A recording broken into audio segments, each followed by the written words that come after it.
Барлығыңызға қайырлы күн достар, сіздермен Умида. Бүгін біз ірімшікті қытырлақ таяқшалар жасаймыз. Видеоны соңына дейін қарап, лайк басып, тіркелуді ұмытпаңыздар.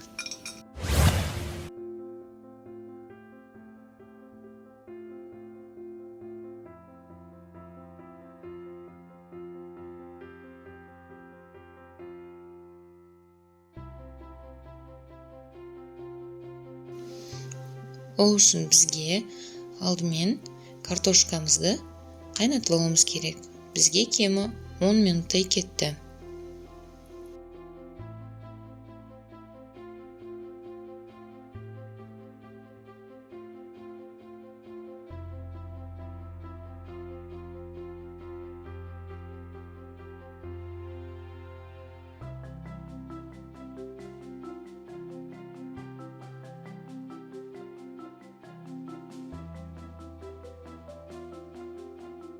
Картошкамыз қайнаған соң суытамыз.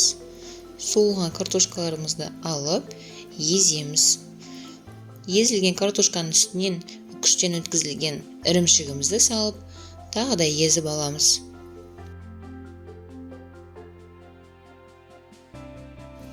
Дайын болған картошкамыздың үстінен кукурузды крахмал қосып, және қасықтың ұшында және 1/3 бөлік тұз саламыз. Бәрін араластырып, кішігірім тесто жасаймыз.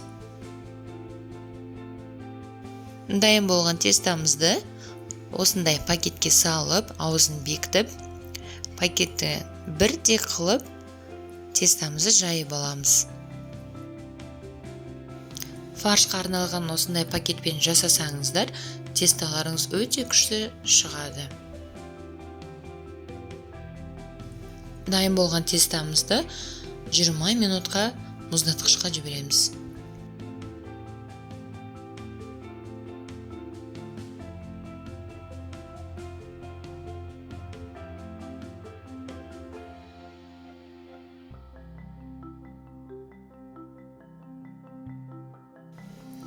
Мен мына видеода кемі 20 минут ұстамадым тестаны, 5 минут ұстадым.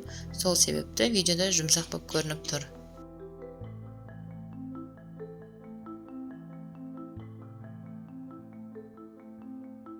Осындай кішкентай жіңішке соломкаға кесіп аламыз.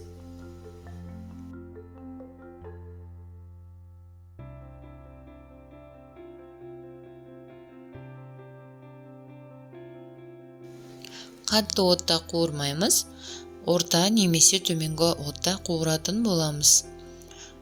Қатты майда қыздырып қуыратын болса, қап-қара болып кетуі мүмкін. Бізге осылай сарғыш болып шығу керек. Қуырылғаннан кейін салфеткаға бөлек-бөлек біртіндеп салып аламыз. Видеоны соңына дейін қарағандарыңызға рахмет. Сырный соусты келесі видеода салатын боламын.